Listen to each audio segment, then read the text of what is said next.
സീതയെ നിർബന്ധം പിടിക്കുകയാണ് ശ്രീരാമൻ്റെ കൂടെ പോകാൻ വേണ്ടിയിട്ട്.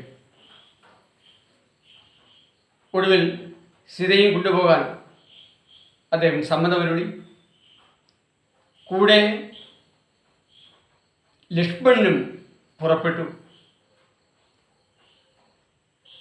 ലക്ഷ്മണൻ തൻ്റെ അമ്മയോട് സമ്മതമാകാൻ വേണ്ടി കൊട്ടാരത്തിലേക്ക് പോവുകയാണ്. സുമിത്രയോട് കീഴപേക്ഷിച്ചു, അമ്മേ, ഞാൻ ജ്യേഷ്ഠൻ്റെ കൂടെ പോകുന്നു. അമ്മ കൗസല്യാമ്മയുടെ കൂടെ കഴിയൂ. അപ്പോഴവിടെ ആ അമ്മ സ്വന്തം മകന് കൊടുക്കുന്നൊരു ഉപദേശമുണ്ട്. അതെന്താണ്? മോനെ, നിനക്ക് ജ്യേഷ്ഠൻ്റെ കൂടെ പോകാം, പക്ഷേ 3 കാര്യങ്ങൾ നീ മനസ്സിൽ കരുതണം. 1, അഗ്രജൻ തന്നെ പരിചരിച്ചെപ്പോഴും അഗ്രേ നടന്നുകൊള്ളണം പിരിയാതെ. രാമന നിത്യം ദശരഥനെന്നുള്ളിൽ ആമോദമോട് നിരൂപിച്ചു കൊള്ളണം. എന്നെ ജനകാത്മജയെന്നുറച്ചുകൊൾ, പിന്നെ അയോധ്യയെ നൂർത്തിടണം ഓർത്തിടവിയെ. മായാവിഹീനമീ വണ്ണമുറപ്പിച്ചു പോയാലുമെങ്കിൽ സുഖമായി വരികതേ.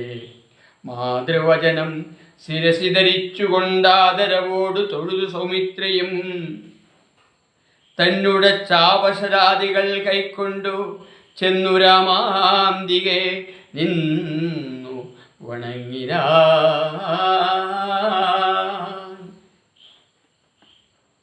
എന്ത് ഹൃദയകാരിയായ രംഗം!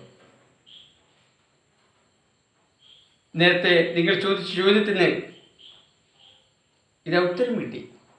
എന്താണ്? ലക്ഷ്മണന്റെ അമ്മ ഉപദേശിച്ചതുപോലെ, മോനെ, രാമനെ ജ്യേഷ്ഠനെ അച്ഛനായി കാണണം, സീതയെ നിന്റെ പെറ്റമ്മയായി കാണണം, കാടിനെ അയോധ്യയായി കാണണം.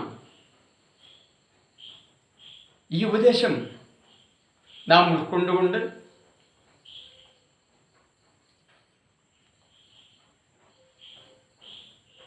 നമ്മുടെ മക്കളെ ഉപദേശിക്കാൻ ഒരമ്മ തയ്യാറാവുകയാണെങ്കിൽ അതിൽ പരം ആ വീടിന് ശ്രേയസ്സിനായി മറ്റൊന്നും വേണ്ട.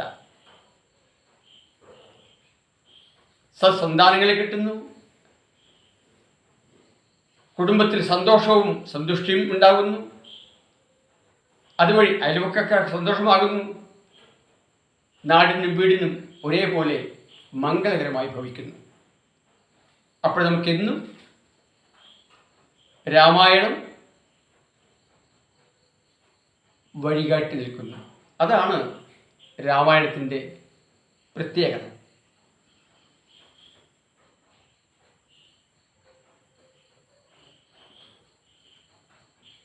അവിടുന്ന് പിന്നെ നാം എന്താണ് കാണുന്നത്? ശ്രീരാമനും സീതയും ലക്ഷ്മണനും വനത്തിലേക്ക് പുറപ്പെട്ടപ്പോൾ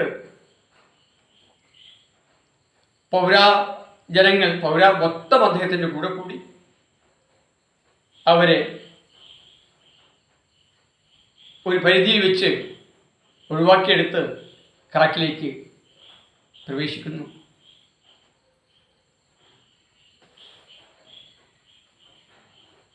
ഗൂഹസംഗമം, പിന്നെ ഭരദ്വാജാശ്രമം. അതിനുശേഷം അവർ വാൽമീകിയ മഹർഷിയുടെ ആശ്രമത്തിലേക്ക് പ്രവേശിക്കുകയാണ്.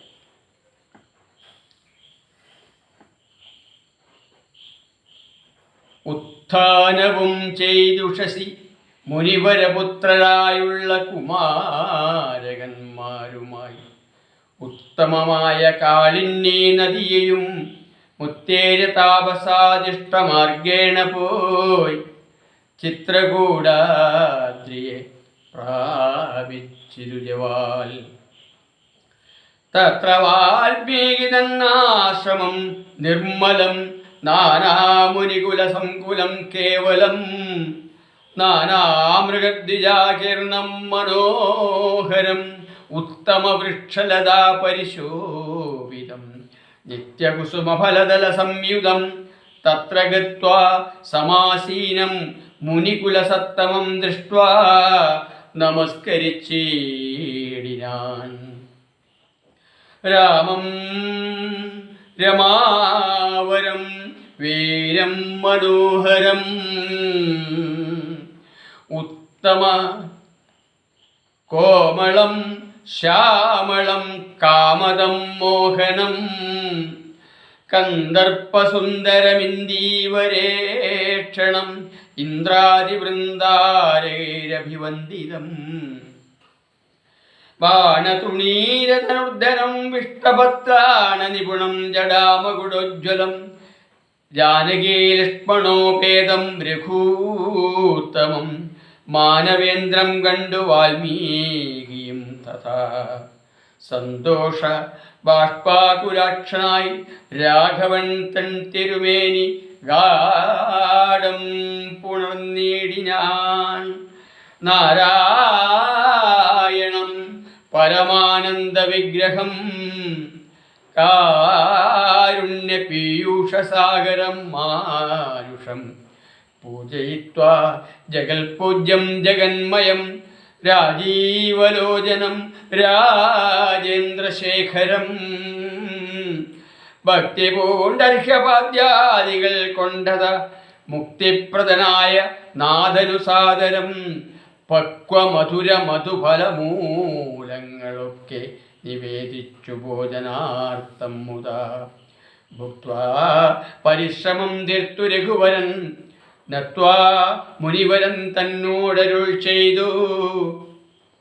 താതാജ്ഞയാ വനത്തിനു പുറപ്പെട്ടു സോദരനോടും ജനകാത്മജയോടും ഹേതുവോ ഞാൻ പറയണമെന്നില്ലല്ലോ വേദാന്തിനാം ഭവതാമറിയാമല്ലോ.